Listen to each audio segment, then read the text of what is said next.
My life felt like a dream come true. One of those dreams you're afraid to wake up from. I was about to marry James Walker, the man I had imagined as the father of my children, my partner for life, my safest haven. Everything was prepared with love and intention. The flowers, the menu, the music, even the tiny details only we understood. As I stood in my white gown, looking at myself in the mirror, my mother cried tears of joy. I truly believed I had found my forever. What I didn't know was that this wedding, meant to seal a love story, would actually mark the beginning of my greatest tragedy. From the start, I knew I couldn't walk down the aisle without my best friend Emily Parker by my side. Emily was more than a friend. She was my soul sister, my confidant, the one who knew every corner of my heart. Choosing her as my maid of honor wasn't even a decision. It was instinct. She smiled so tenderly as she helped adjust my veil. What I didn't know was that behind that sweet smile lived a secret that would destroy my life from the inside out.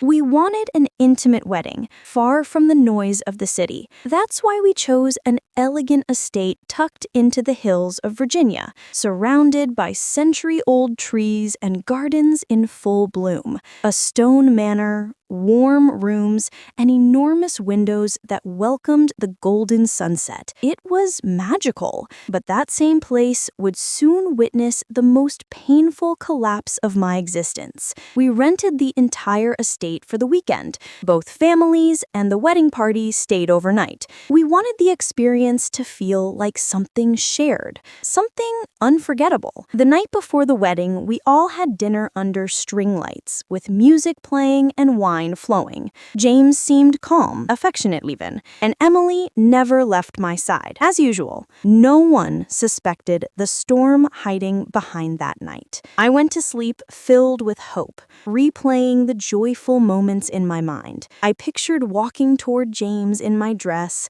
imagining happiness settling into my life for once and for all. The next morning, sunlight filtered through the curtains, and I woke up with the excitement of a child.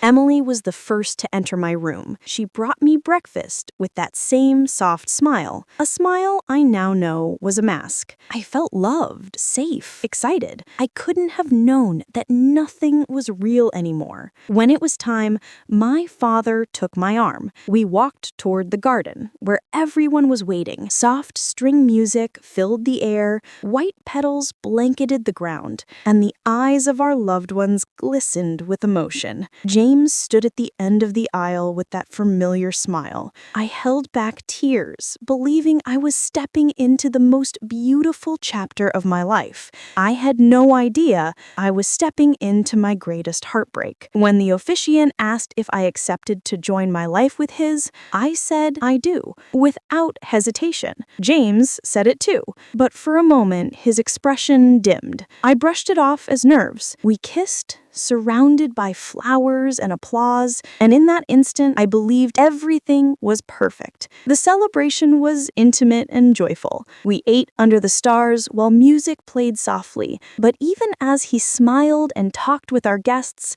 something about James felt distant. I told myself not to overthink it. My father toasted our union, emotional and proud. When James raised his glass, his smile didn't reach his eyes. Something in his gaze felt hollow. I ignored the ache in my chest. I didn't want problems where there shouldn't be any. After the party, we walked up to our bridal suite. Candles glowed, flowers perfumed the air. I believed our first night as husband and wife would be unforgettable.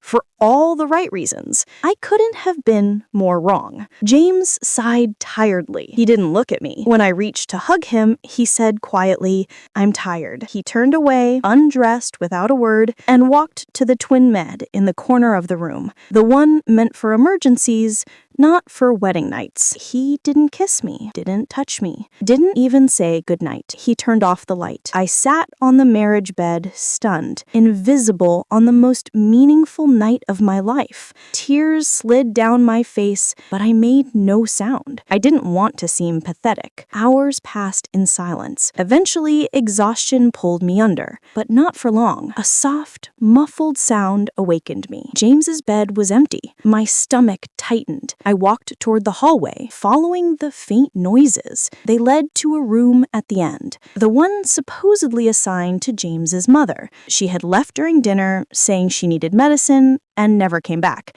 So the room should have been empty. The noises grew clearer. A bed creaking, a muffled gasp, and a woman's voice. I froze. I recognized the voice instantly. Emily. Her whispers, her stifled laugh, unmistakable. I stuttered, leaning against the wall. Every memory of our friendship shattered inside me. Then I heard the man's voice, deep, low, familiar. James, my husband, on our wedding night, with my best friend. My soul cracked. I didn't scream. I didn't move. I just stood there, breaking silently. I waited outside the door, determined to see their faces. After what felt like an eternity, the door opened. James stepped out, shirt unbuttoned, belt loose, hair messy. He froze when he saw me, guilt written all over him. Then Emily came out, dress wrinkled, hair disheveled, shoes in hand, her face pale as death. I didn't need any explanation.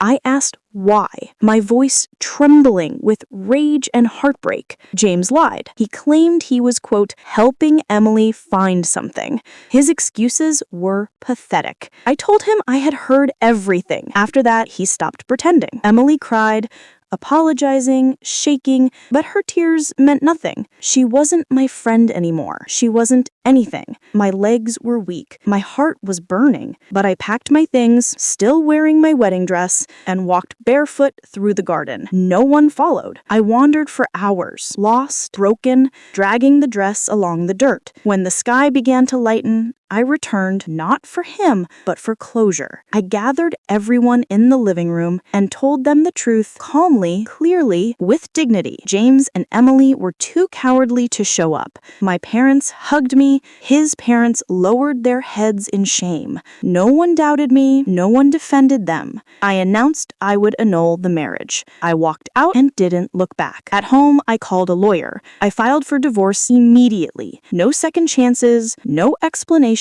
No forgiveness. James moved in with Emily soon after, as if their betrayal was some kind of love story. But their fantasy decayed quickly. They argued constantly. Emily's smile faded. James became distant again. Eventually, he cheated on her too, this time with someone younger. He left Emily the same way he left me, with lies. She ended up alone, friendless, empty, and she finally understood the weight of what she had done. Meanwhile, I rebuilt myself. I poured into my work, opened more stores, and built a name people respected. My independence grew stronger than my pain. 3 years passed. My life became calm, beautiful, solid. Then I met Michael Harris. He didn't overwhelm me with grand gestures.